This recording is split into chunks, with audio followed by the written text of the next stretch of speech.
El día del golpe escuchamos la radio y mi papá decidió ir a Arica a ver qué estaba pasando. Eh, Regresó después de unas horas con una cara seria y me dice, tenemos que irnos. Mi nombre es Alfredo Zamudio, soy hijo de Alfredo Zamudio Concha. Lo más importante de decir de mí es que soy de Arica. Mi abuela se llamaba Marcelina Concha Mamani, venía de un pueblito que se llama Tarata, en el sur del Perú, y ella llegó al desierto de Tarapacá y ahí conoció a mi abuelo. Yo soy nacido en 1960, eh, viví toda mi vida solo con mi papá, y vivíamos en un poblado al norte de Arica, en un lugar que en ese tiempo se llamaba Gallinazos, y por cosas así de niño, de destino, yo no iba a la escuela en Arica, iba a una escuela en el Valle de Azapa, o sea que tenía que tomar dos micros, uno de Gallinazos a Arica y otra de Arica a Azapa, y no me preguntes por qué yo hacía eso, pero era algo que me gustaba el tono, la forma de esta escuelita rural.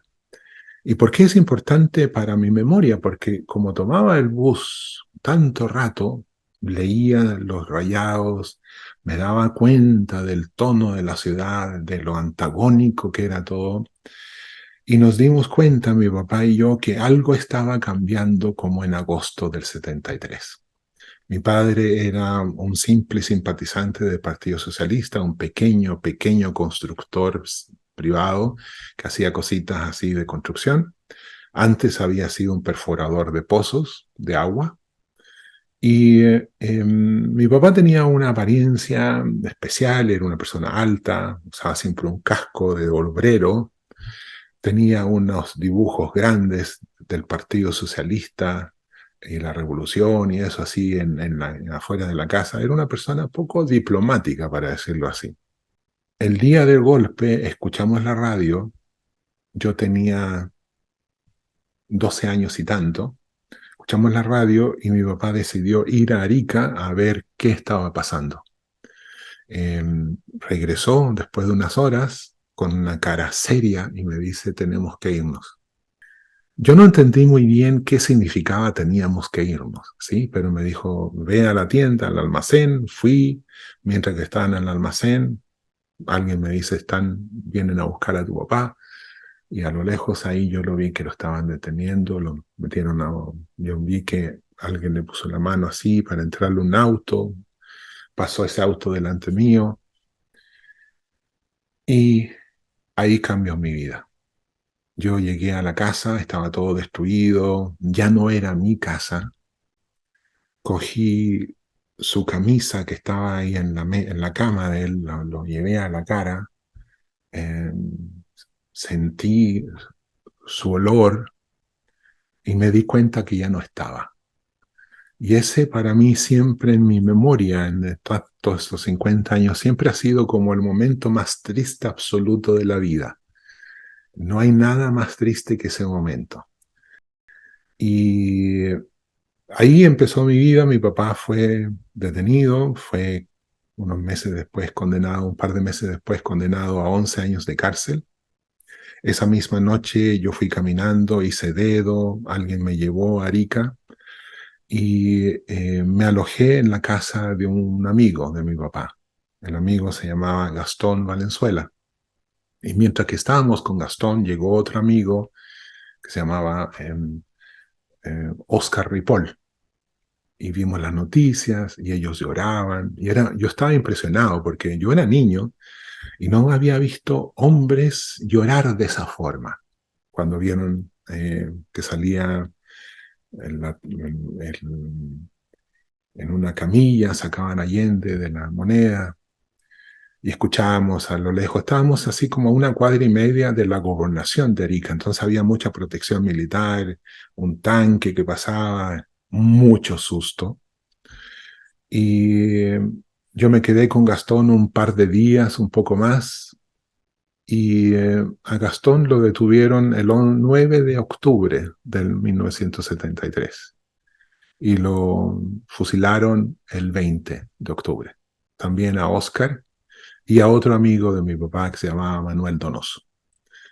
Mi padre fue detenido por carabineros, no por el ejército, y tal vez eso fue lo que le salvó la vida, nunca va a saber uno, pero ese fue mi encontronazo y mi cambio de vida, desde vivir una vida normal, corriente, yendo a una escuelita rural en un valle, vivir una vida muy simple ahí, y de un día a otro cambia eso, y yo quedé en situación de calle.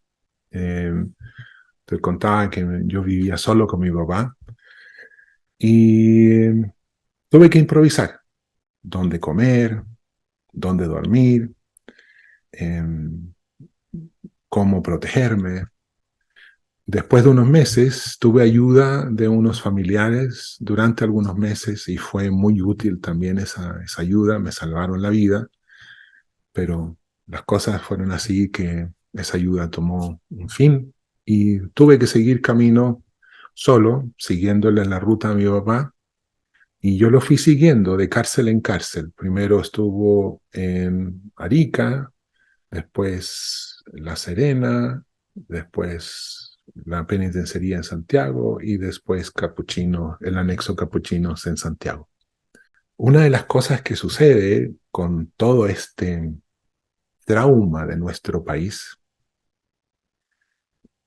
es que quienes hemos sido testigos o sobrevivientes, uno no, no se atreve a contar porque tal vez uno dice, tal vez no me creen, o para qué acordarse de cosas tan tristes.